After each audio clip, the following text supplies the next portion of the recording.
network.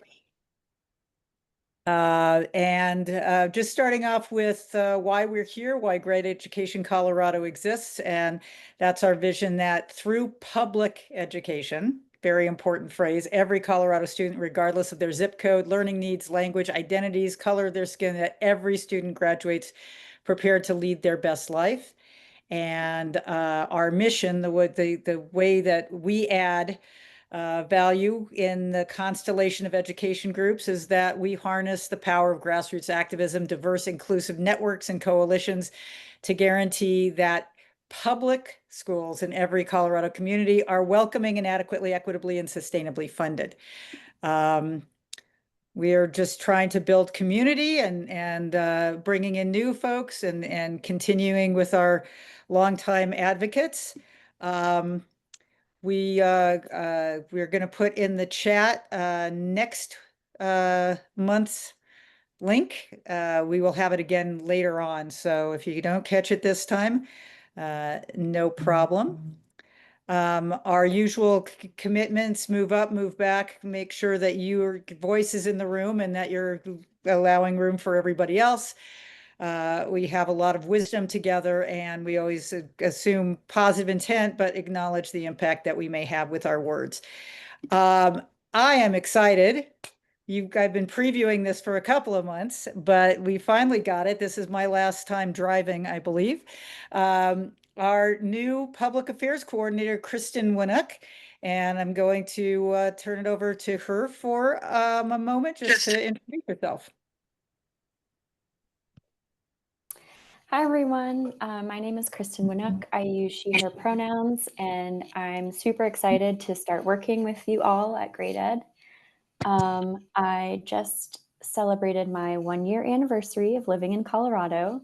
So I'm originally from New England, and I first became passionate about community-centered care and equitable access to care and services when I worked in nonprofit development at a community mental health center in the Boston area.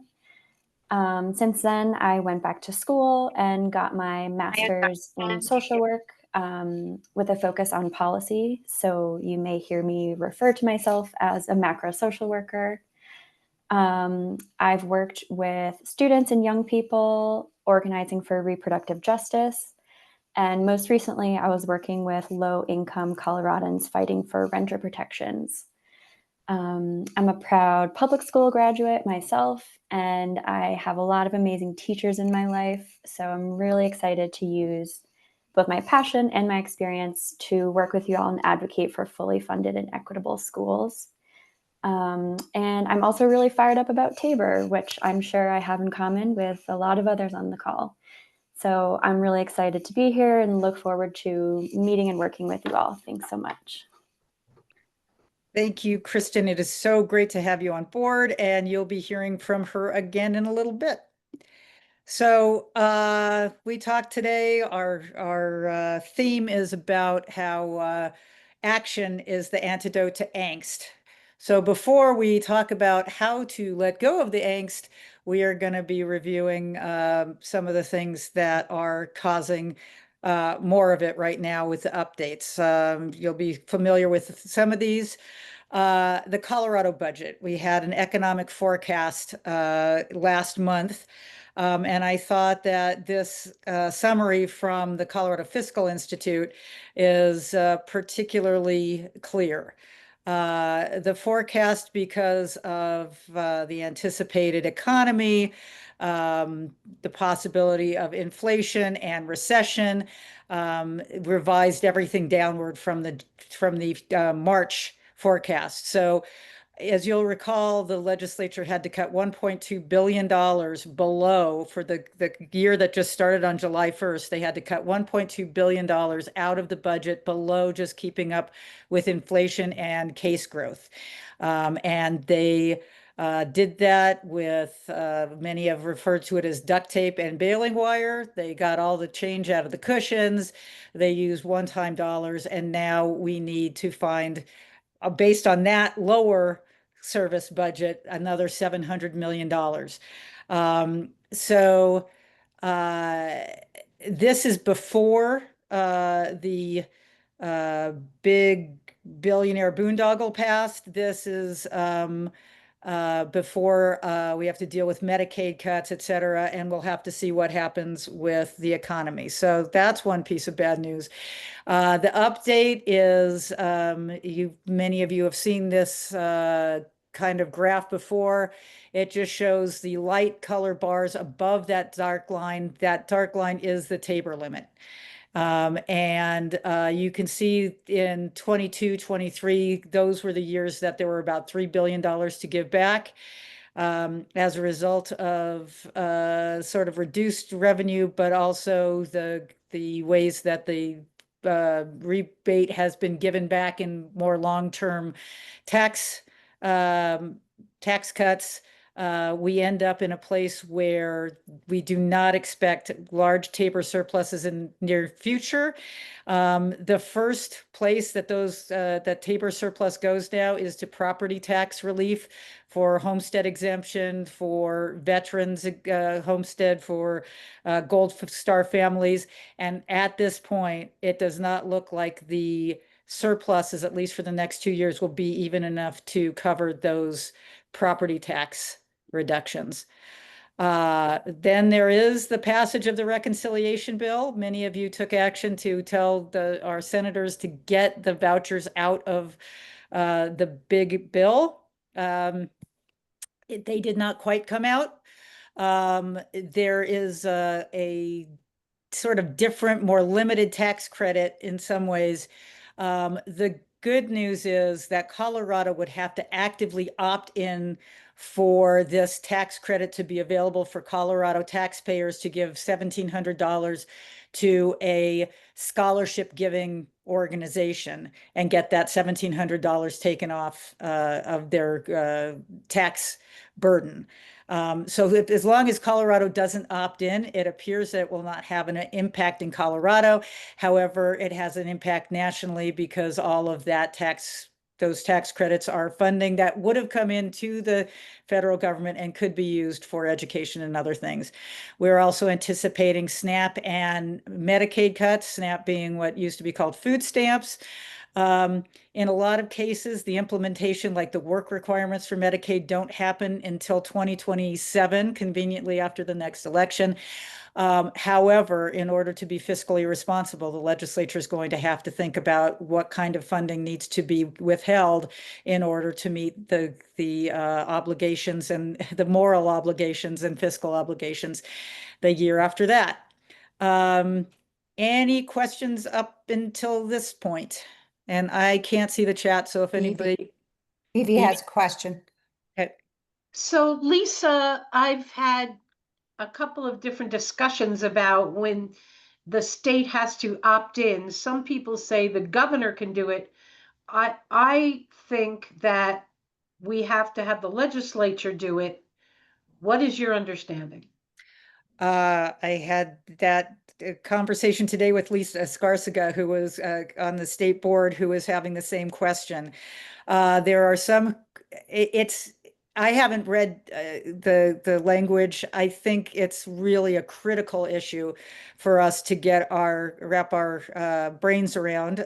We're lucky to have a representative from the legislature here, who Representative Bacon is here, who will be among the 100 who look at that.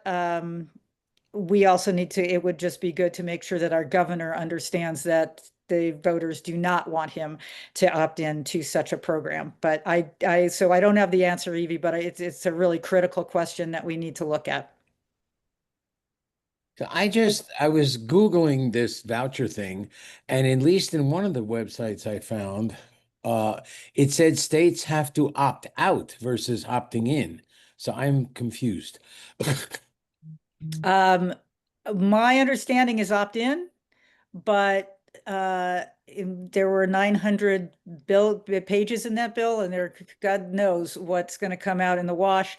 But we'll get back to next time. We'll have an answer to at least that, whether it's opt in or opt out, whether a governor can opt in by him or herself is a question that may need to be litigated before we know definitively the answer to that.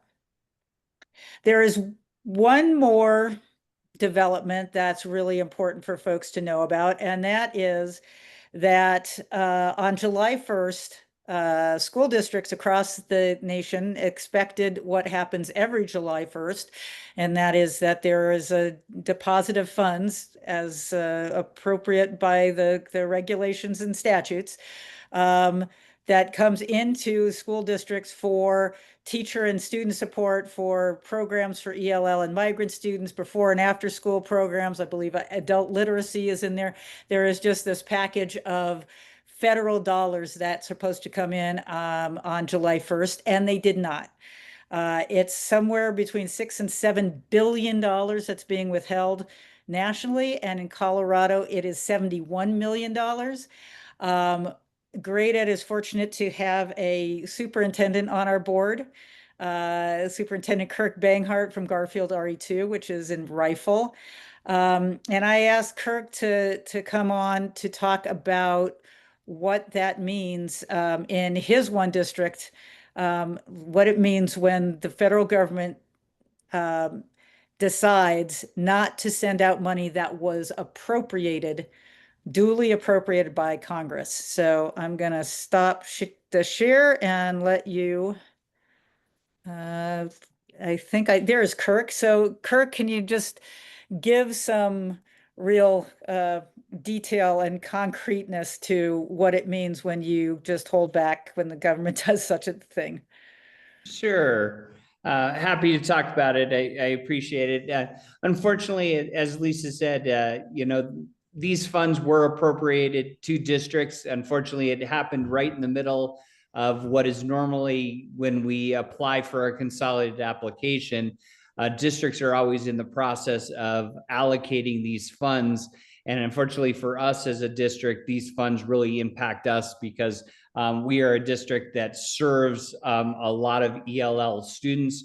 Garfield RE2 is about 55% Latino. And so our impact, we service a lot of the resort communities. So a lot of our population does help support our resort communities in that. And so our dollars, it's about $300,000 that is being withheld from us. And of course, that impact really has a lot to do with our support services for our ELL students and our Title II, which is really supporting our teachers in what we're doing. And really what we're seeing is that these were dollars that we had already allocated for things that are coming up in the near future. So it's staffing.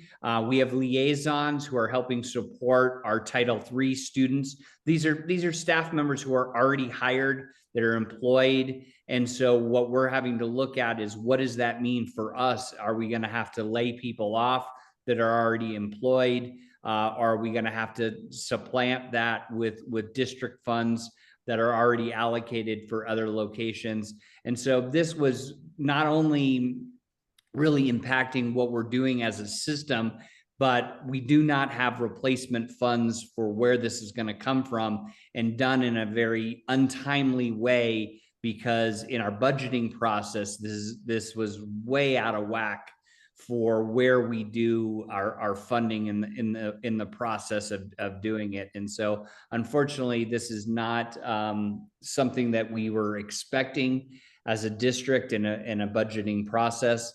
And really is impacting our highest needs students. So it's a really unfortunate timing and process, and totally unexpected in our cycle of where we are as districts. And so to have this held back, and literally the day before we were expecting those dollars to come. So the announcements from the federal government came on June 30th. And of course, July 1, we were expecting those funds to come in that respect. So we're talking about funds that all of our districts were expecting to come and really impacting our highest needs students. So we're seeing it for our district really around Title III and Title II. And so that's how we're seeing it here in the upper Colorado Valley. And so just kind of an impact about how the federal government is impacting us here in Colorado. Any questions for Kirk? The one thing I want to ask Kirk is, I know that these funds, and you started July 1st, so welcome to superintendency in 2025. What does your budget look like otherwise? I mean, there have been changes in the last year. Looking at what might happen in the next budget, how does this fit into a bigger picture? Yeah, I mean, of course, like every school district in Colorado, we're seeing the changes and averaging is going to impact us. And so any changes in what we're seeing for federal grants impacts where we're seeing overall to doing that. We're of course also one of those districts that we're seeing that as we have to continue to equalize our mill levies, we're seeing that impact on our local dollars and our local share. So we're having to adjust that. And so being able to look to see, are we going to have to be able to go to our local voters is a question that my board is going to struggle with, and whether or not that is a reasonable question to ask of our population to do that. And so these are all questions that we're struggling and grappling with at the local level, as well as how that impacts us of what the state's doing. So I mean, these are all questions. And again, I think as we look at it, these are all parts of the puzzle that we have to put together at a district level to say, how do we service our students to best make sure that they're getting the education that they need. And so when one of those puzzle pieces are pulled out from us, especially without the adequate time to plan for that, it really impacts how we're doing it, because a lot of what we do is how do we make sure that all the pieces for each of our schools have the components that they need. We don't, when one is pulled away, we're going to have to move it from another place to be able to put that back in. And I think that's the difficulty here, is that there was really no timing for my predecessor or myself to really be able to put that support in. And so what does that mean? And we're still all dealing with a crisis of a teacher shortage on top of this. So to be able to say, how do we move those folks around is really a huge dilemma. And so to do that without warning or rhyme or reason in impacting it is, I think, something that we're really, of course, very frustrated with, because there was no logic in what we see in that process. I see a question from Barbara. How many students do you estimate this will impact in your own district? Well, so the student liaisons are in all 10 of my schools. And so we're a district of about 5,000. And so we have about 50% of those are definitely our families that are impacted by it. So I would say for sure it impacts about 2,000 to 3,000 students are being impacted by not having those liaisons. They make a huge difference in this district because they are an integral part of helps with our community interface because of language barriers and what we do to help families understand the school community connection. It's done a huge amount of support in making sure that we have kids, the ability for students to be able to interface with schools and families. And so it's a big part of what the RE2 community, both for Newcastle, Silt, and Rifle, to be able to come in. So losing those is really impacting our Latino population here in RE2. Thanks, Kirk. And this is just an example of how important it is to tell stories, because it's easy to say $71 million and think that's in a big way, it's just a number. But here, having your specifics tells that there are students, and multiply that times our 178 districts. Jeannie, I'm going to get to your question in a second. Let me go back to sharing. I do want to show this is a resource from the state board, from the State Department of Education. And as you can see, and if Kristen or Delana, you want to put the link in the chat, this shows you what it means for each district. So Jefferson County is almost $3 million. I knew Pooter is about $2 million. This is Kirk's district, Garfield RE2. So it is real kids suffering real deprivations of what they should be receiving. Jeannie, your question was about what we can do about it. I expect that there will be a lawsuit, and I would not be surprised at all if Attorney General Weiser brings Colorado into that lawsuit. The other thing is that there's political pressure, and that is one of the actions that's going to relieve your angst later in this hour. So I'm gonna move on, and I'll stop sharing here because this is where we asked Representative Bacon to join us to sort of reflect on what she's facing as the assistant majority leader and as a legislator, and how we can move from angst to action. Thank you. I love that it's moved from angst to action. And thank you so much to our superintendent who just joined us. Also, I didn't know you started literally yesterday. So congratulations on that. But I do want to just kind of go back to what Lisa shared. Hi, everybody. Welcome to this call. For those of you I have not had a chance to meet, my name is Jennifer Bacon. I represent Colorado's House District 7, which is the far northeast corner of Denver. Also, as you saw, have the pleasure of serving as the assistant majority leader. And, you know, even as we were going through the last slides and talking about the question of, does the legislature decide if we opt in?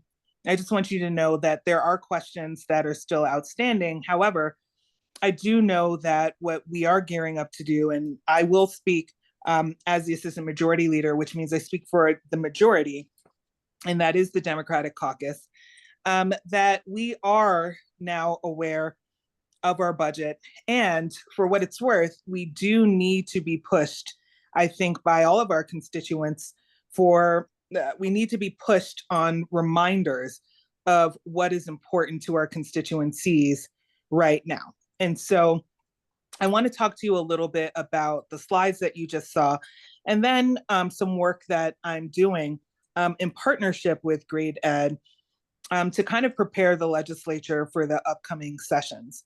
And so I know we're going to talk a little bit about some call to actions, but just again, in looking at the budget and the slides that you saw, I think we just want our constituencies to be aware of what's happening with our budget. But the other thing that the Democrats are trying to figure out is, how do we talk about Tabor? How do we talk about why we have these budget shortfalls? And how do we talk about not only why do we have these budget shortfalls in relationship to Tabor, but politically, right? We feel like this is an opportunity for us to say that we are here because Republicans believe in these tax cuts, you know, particularly for billionaires, and that they misunderstand the purpose, if you will, and these social contracts of what it means for us to kind of put money into the pot. So for example, when we think about public education, as we just heard from our superintendent, I'm not sure if you all are aware, but I'm sure you can imagine, the truth of the matter is local school districts, at least the districts that probably need it the most, cannot mill levy their way out of their financial problems, right? And if we look at it, the districts that probably need the most support are rural districts. And politically, the rural districts most align to being conservative, you know? And so what we need to remind them of is that in Colorado, we believe all kids, regardless of where they live, should be able to have great teachers, right? Should be able to have adequately funded education, but it requires all of us, and it requires, a good and sound state budget. It requires revenues, but we are here because of political farces, if that makes sense. And so Democrats are in a place of trying to walk through this reality to explain that, and also explain Tabor to our constituencies, because one, we have to help ourselves right now, but two, we need to get people into DC to undo this mess. And the reason why I bring that up, even though it's not the state house, do we know the vote margin that the big beautiful bill passed by? Well, that's the difference of a congressional district here in Colorado, right? Right. So, when we think about that, we just want people to know, when you look at those slides, that this is, right now, it's very real. We are looking at close to $1 billion with a budget shortfall. We anticipate another anywhere between 500 million and $1 billion of us having to figure out what kind of covers we're going to do for Medicaid and SNAP, and around 2027, let alone all of the other legislative questions about decoupling, as well as, some of these opt-ins. So we're not sure when we're going to have to answer those questions, whether it be through special session or through the 2026 session. But in the meantime, what I'm working on in partnership with Great Ed is to try to build up political will and knowledge through a K-12 kind of, we are pro public education caucus. And what I particularly want to work on is getting a handful of legislators who deeply understand K-12 funding, but also understand what it takes to adequately fund education, so that we can put our heads together to create a blueprint on, if we do figure out how to bring additional revenues into the state, how would we disperse that funding? And so we've got to do a few things with that. We got to help build that political will to adequately fund education. And we don't entirely know where that's going to go per se, but I'm sure we'll all talk about ballot measures in a little bit. But then if we do bring those revenues, how can we address, right, getting to adequacy, which means we've got to look at our formulas. And so with that, when we get to the place in this particular presentation, when we think about get it done, that's why get it done is so important. It is so important that everyone here talks to their legislator to remind them that protecting K-12 funding is important. And so if you can work from outside and I work from inside, we will be able to put together a core group of legislators who will help protect K-12 funding and will help understand the actual intricacies of K-12 funding, along with the political will of protecting K-12 funding. And I will say this is incredibly important. I'm not sure how many of you followed our special session last year when we were discussing property taxes. Many legislators kind of were not in the loop when we walked into that special session. But when 5 of us knew, hey, let's look at what's going on with schools, we were able to change a few things, not all the things, particularly around assessment rates and what kind of revenues we could hold on to at the last minute. And you heard about averaging, right, with the school finance formula. Well, when a few of us knew what that meant in the school finance formula, we were able to support educators in school districts by saying, hey, Governor Polis, you will not move to actuals, given his proposal. And so I will be working in the building, and we need everyone to support Get It Done and to push their legislators to commit to supporting adequately funding K-12. And under the dome, we will support our legislators in understanding the legislative intricacies of what that means. And so for me, this is really exciting because now there is a concerted effort, right, that is well articulated. And I can't tell you how important it is at this critical juncture. I do think there is generally a will. People love schools, but we need to know the how, because if we are not at the table, all of those other interests will push us around and we may lose out. And so I say this all the time, even to my colleagues across the aisle. You may want to call me a big bad liberal, but I care about your kids in Otero. I care about your kids in Cortez. I care about your kids in Holyoke. And we heard it all the time when we're talking about school finance formula, right? That the cure to cancer is in a second grade classroom. Yeah. Right? And so I know these rural districts need the most help, and I'm willing to do it. And for the low, low cost of an extra $2 on my tax bill, I might get the cure to cancer. And our kids are worth it. And so it means to me, I will learn everything that I can about how it works so we can do the best by our kids. And at the end of the day, these are decisions made by regular people. I wish I could say I'm extraordinary as a legislator. You know, we like to pat ourselves on the back. We ain't that cool, right? We are regular people, but regular people need to be equipped, right? And so we need everybody on this call. And all it takes is a little bit of wind. And if we know that our community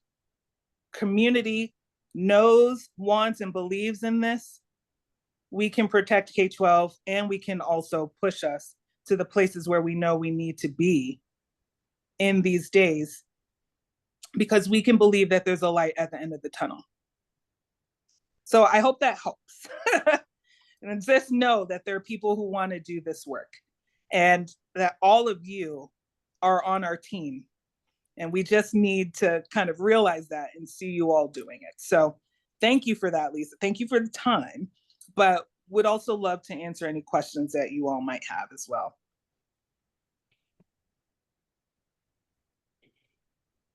While you're all thinking of questions, I'm going to say to Delana and Kristen, it was at about 29 minutes into Representative Bacon's conversation that we need to put on our website.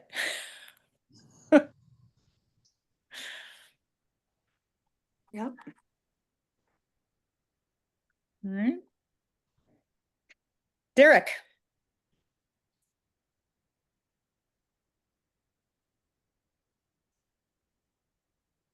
Hello. I did have a question about your call to action on getting more legislators to in the state house to work on these issues. When I'm talking to people about education, you know, to try and explain the budget factor or stabilization or TABOR, people's eyes just glaze over. And I was wondering if you've had any experience with like useful metaphors or effective ways to kind of summarize the budget problems in a way that gets people interested in understanding it. Because right now it seems like the biggest barrier is just when we start to talk about these finances. I mean, it's so convoluted and complex, and there's so many parts to it. What if? And this question is for everyone on this call too. Has anyone found a way to effectively get the message through in like under 30 seconds? Well, I'll say that this is something we talk about all the time. I think the easiest, this is where we typically lose, and maybe Lisa can confirm this, because at the end of the day, what TABOR has done is created a trap in that we have to ask the public, right, to be able to spend more. And the question always begins with raising taxes, right? And so what we have to tell people is, you know, you think, what I do is tell people, I'm like, you think we have the money? We don't have the money. And then they're like, why? I'm like, because we're not allowed to actually collect it. I mean, how much money do you think we have? And so people are just kind of shocked about it. I'm like, the state of Colorado doesn't sell or make things, you know, like we get tax dollars, and actually our tax dollars are really low. I mean, what I find particularly in Denver, and hello, Derek, again, right? What I find particularly in Denver is a lot of people have moved here from somewhere else. And I'm like, what was your tax bill from New York? And what's it from Colorado? You know what I mean? And let's be honest, you know, like last year we had that ballot measure for $350 million, right, for law enforcement. And I just asked people, I'm like, where do you think that's going to come from?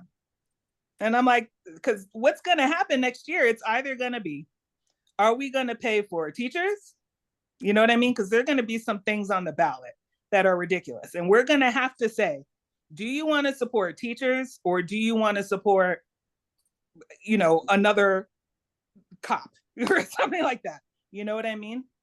And I think that's the challenge to your point. The thing that we have to help people understand is, because all you see in the news is Colorado's the third most educated state, right? And we're a wealthy state. Well, actually, we don't have that much money. We have a cap. And what I just flip it to other people, I'm like, for the low cost of that Starbucks in your hand, because that's all actually we need to retain. We just need like $3 more from each person. We don't need like $2,000 from every person. That's the other thing, right? For the cost of that coffee, would you rather have a class size at 25 versus 42? You know what I mean? For the cost of that Starbucks. Yeah. You know? Does the budget office put out numbers like that? Like, you know, It does. Because that would be extremely helpful, I think, in just making it sizable enough for someone to understand, or relatable enough for them to understand. I think that's a great point. Yeah. The one thing I would add in talking about Tabor right now is this sort of analogy that we are in a boxing ring with the federal government, with Doge, with Trump and budget cuts, and our hands are cuffed behind our back. And so we cannot protect Colorado students and schools unless we unlock our hands and give ourselves the ability to defend. And that's unlike any other state. Other states have at every level. I mean, the cuffs are at the statewide level, but it's also at the local level, at the city and the county. All are subject to Tabor. So I'm going to go to Bertha. Thanks. I had a couple of questions. One for Jennifer. One is there a formal public education caucus already formed, or are you in the process of doing it? Because I want to reach out to my representative and say, I want you to join this. There is not anything formal. You know, we use the term caucus kind of loosely, but it just means people who will come together with a particular mission who will meet. I'll also say the minute we start making it formal, different things change by way of meeting notices. So okay. That's also why I'm working on it, to figure out the formalities as well. So but you can tell her to get in touch with you. Yes. And that's part of the get it done work as well. It'll be like, meet with us and we want you to commit and work with the other legislators who are working on this. Can I ask you who your Leslie Smith. Yes, please ask her. She's on the House Education Committee too. Yeah. And she's a school board member. So she's, you know, she knows education. So she should, it's not been her lead priority, which is really the environment, which, you know, we need her there too, but I think she's capable of doing both. So my second question, thank you for that, has to do with how legislators are talking about Tabor. And I was in a community meeting a week ago with another state representative, and the question came up about what's the legislature doing about Tabor. And granted, I think the question caught her off guard, but the response was, well, we're talking about supporting this lawsuit. You know, it's unconstitutional. And it struck me that one, it didn't seem to be a very strong or effective answer. And two, that maybe, I mean, that's something you all are still working on. So how can we help you become stronger, more outspoken about how to deal with it? I think we are all best friends on this call, so I'll be completely candid with you. Is that cool? Yeah, I hope so. It is recorded. I mean, well, you know, I'm no stranger to this, and at this point, I think people know where I stand. I do think Democrats have really struggled also to be, it's not even assertive, but to literally say Tabor is an issue out loud. I mean, barely touched the surface of saying that this session. And the reason why is, you know, there's like a technical political reason, and then there's a political reason. When we say it out loud in the building, the Republicans want to spend 10 hours of floor time yelling at us about it, right? And so we're talking about the actual management of the day. Yeah. You know what I mean? But the other part is the political reason. You know, we ask questions about it. We have, I think leadership always shies away from it because they're not sure how to talk about it. But we are also in this place because we don't know how to talk about it. For what it's worth, there are a handful of legislators who wanted to talk about it last year, and they were kind of rebuffed. And so my response to you is, maybe part of this work is to call leadership and say, we need you to talk about it, to build the political will and the political cover. Does that make sense? There was a resolution that didn't make it to the floor. There was a bill that didn't make it to the floor. How many of you are in Denver? Should call Sean Camacho, okay? Because he had this conversation. About Tabor. Representative Garcia wanted to have this conversation, you know? And so I think sometimes people want to tiptoe around it. Jennifer Bacon is the Yes. Oh, sorry. Right. And so I think we need to remind the Democrats that we are responsible for governing. Okay. And we also have 40 brains in the room that can figure out how to do that and figure out how to build a narrative.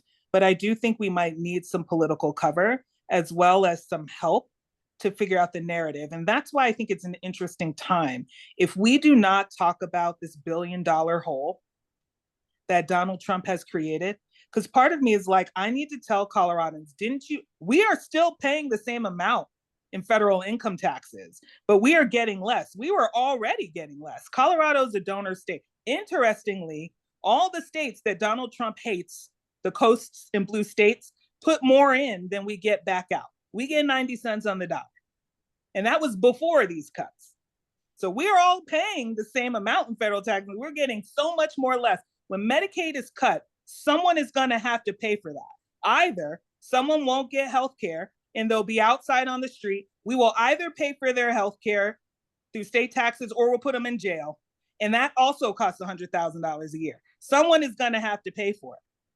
And so part of me is like, we have to help ourselves right now, Coloradans. And for the low cost, $6, you know what I'm saying? Or $3 because of what Donald Trump is doing. And Republicans put us here. You know what I mean? But that's what we need. Was that helpful? You can ask around. No, it is that was very helpful. That was very helpful. Thank you. Mm-hmm. Christy? I don't know if you can hear me. Yes. Okay. I'm sorry, I'm visually on my computer, Right. and my speaker's not working, so I'm on my phone. I wanted to respond to Derek because I spent a lot of time in the 2000s out talking about Tabor around the country. And the best analogy that I used was a reservoir. And what happens when the reservoir decreases, but you're not allowed to keep the water that comes in the next year. There's a cap. You can only keep so much. Uh-oh. Okay, that's not just me, right? No. Christy? Stream. And it doesn't matter. Whoa. You're good. We can hear you now. But not now.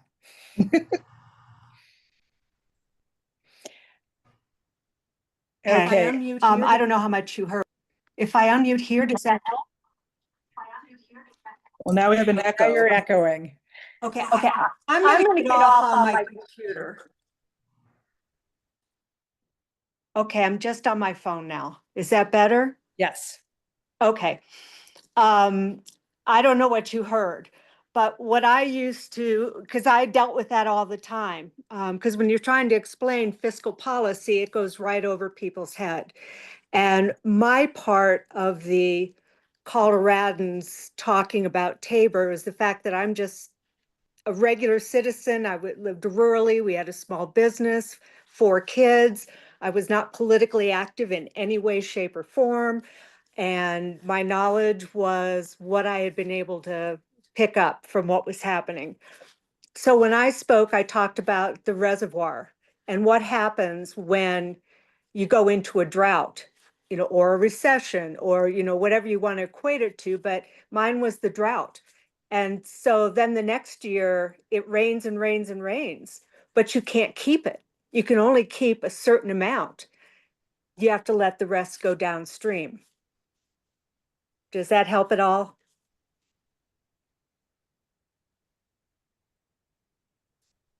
Yes, it does. I think that's a very helpful analogy for thinking about it as well. Well, thank you, Representative Bacon, so much. And we're going to get to the action part now. And I couldn't have asked for a better lead-in for it. So now let's talk about how you can get past the angst and we can start doing things together. Action number 1. And this will go into your, it will be in the chat as well, a link for this. We are asking when you do this action, you will ask your United States representative and both senators to use their office to demand from that it's the OMB, the Office of Management Budget, and the United States Department of Education to release these dollars. There probably will be a lawsuit. Lawsuits can take an awfully long time. We need to help put pressure, and there are our counterparts across the country who are doing the same thing. So this is the pressure that you can wield at the federal level. The next thing is get it done. And like I said, I could not have asked for a better intro about why it is that our action is so important in not just protecting from cuts, but getting our legislators to look toward the future of we are here now, we know what we're supposed to be doing because of the adequacy study, and we are marching through. So you see the thing that says you are here. We got the adequacy studies. We got a resolution passed by the Senate last year to say we are going to get from where we are to adequate funding so that every student can thrive.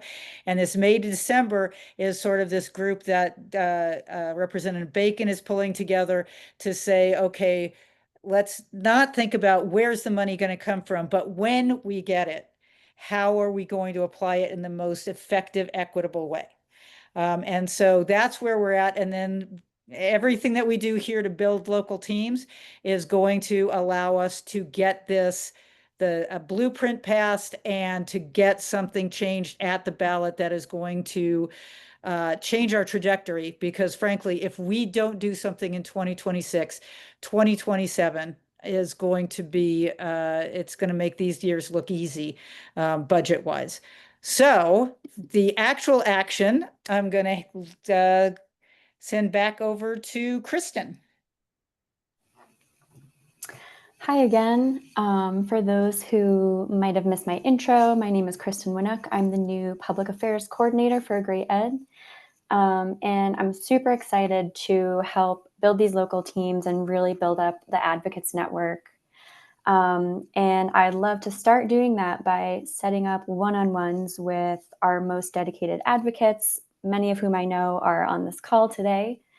So I'd love to meet with you in person or virtually, chat on the phone, whatever works best for you and your location and your schedule.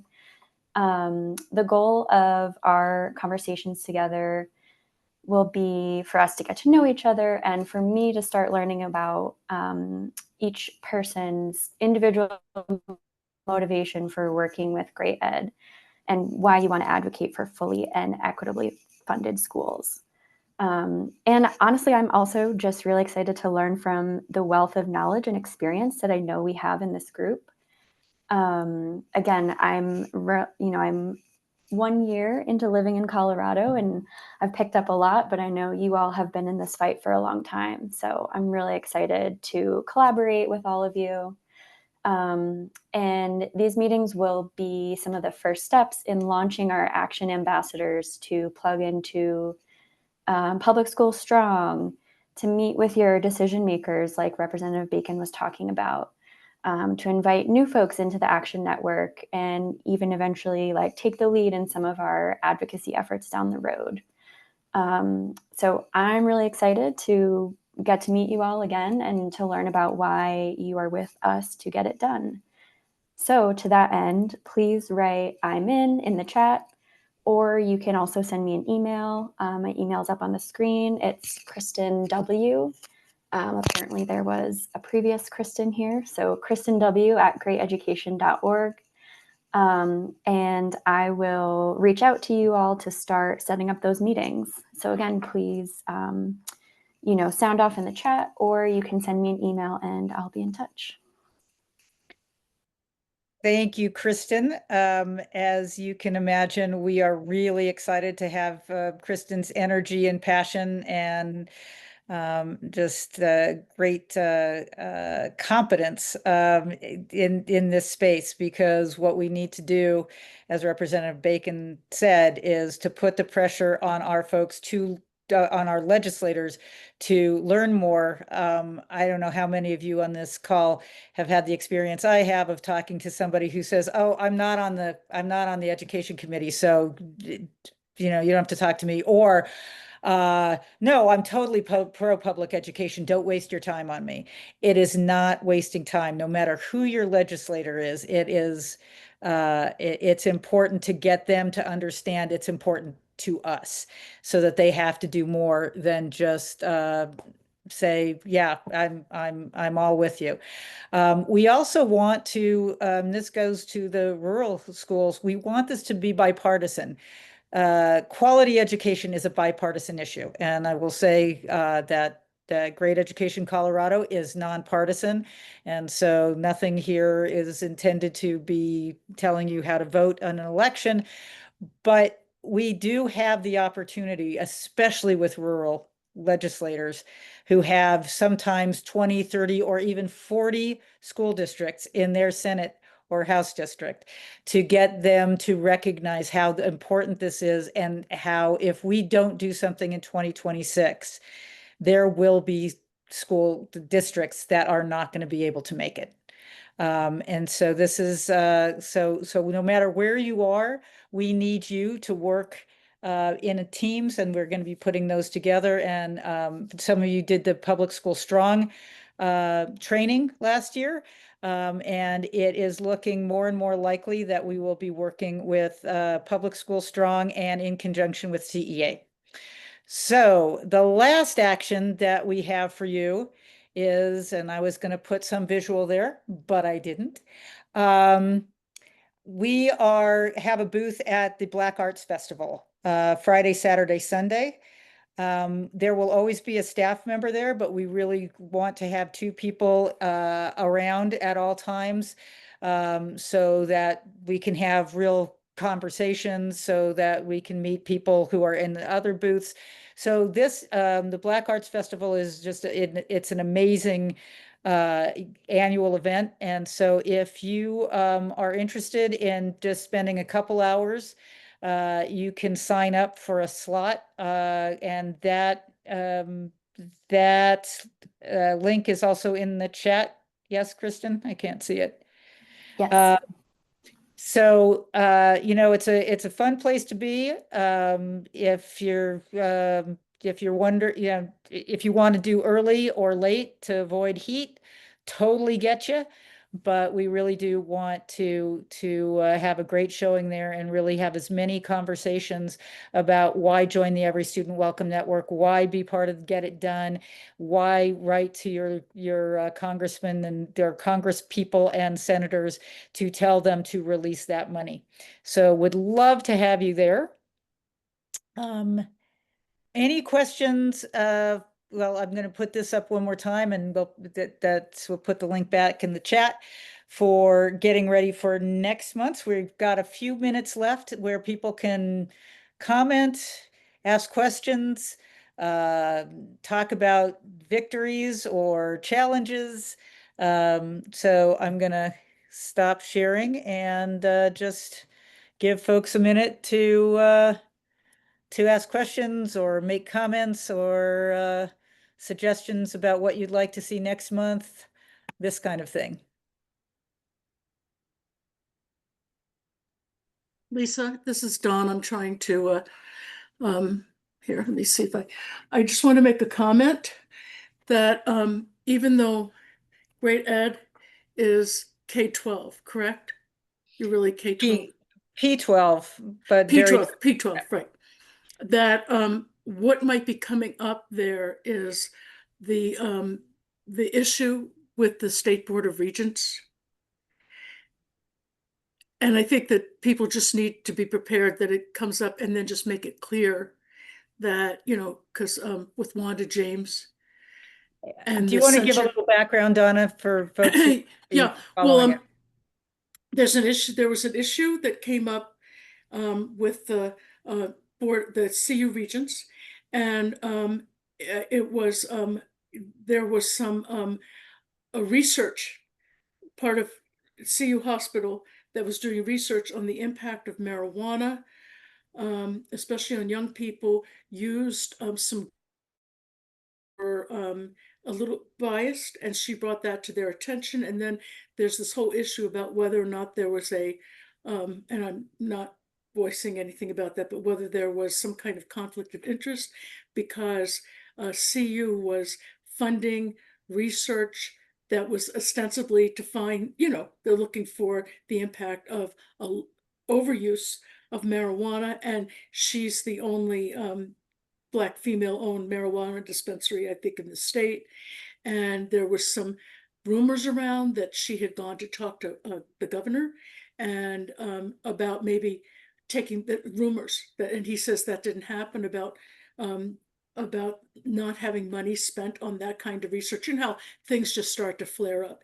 In any case, the Board of Regents decided to censure her, and they claim that they felt that she was doing things, and it there's a link to their board meeting when they did it, and then through Brother Jeff, there's a show where Wanda was on there, and we were watching her participate in that Regents meeting all in real time. But they said that she was acting on her own rather than on the board, very political. I'm not saying I agree with what they did, and of course I don't have all the information, but what they did do was they censured her for anything outside of board meetings that she can't, you know, anything on the part of the board. So like if it's a special thing at graduation at CU or that type of thing, she cannot be there representing the board, which for the rest of her term. And so there's also this issue about not only the Black constituency, but all of CD1. So it's a big issue, and I think it will. There's a lot of interest, as understandably, in the Black community, and I just think that when they see great education, Colorado, even though you're a totally separate organization, people just need to be prepared that that might come up, and how to kind of, you know, make it clear that you don't have that information, you don't know. It's just that there's a lot. In fact, I was at the head of the initiative chairs meeting last night, and Hashem Coates, who I'm sure will be, you know, he's the head of the chair of the Black Democrats. And he brought that up, and I was talking about it because I was the only one that had watched that time where they all voted, and you know, there's going like, oh, Elliot voted again for it, and Ilana voted for Elliot Hood and Ilana, and he brought it up, feeling like there needed to be some support on the part of Democrats. But this is something that is all happening with. It's not Republican versus Democrat, so it's complicated. Appreciate that heads up, and certainly higher ed has, CU and higher ed have so many issues that are coming up, both in terms of budget and but it's appreciate you're raising it so people know that of that the background of that issue, and it does come up in these kinds of conversations. I'm going to stop the recording.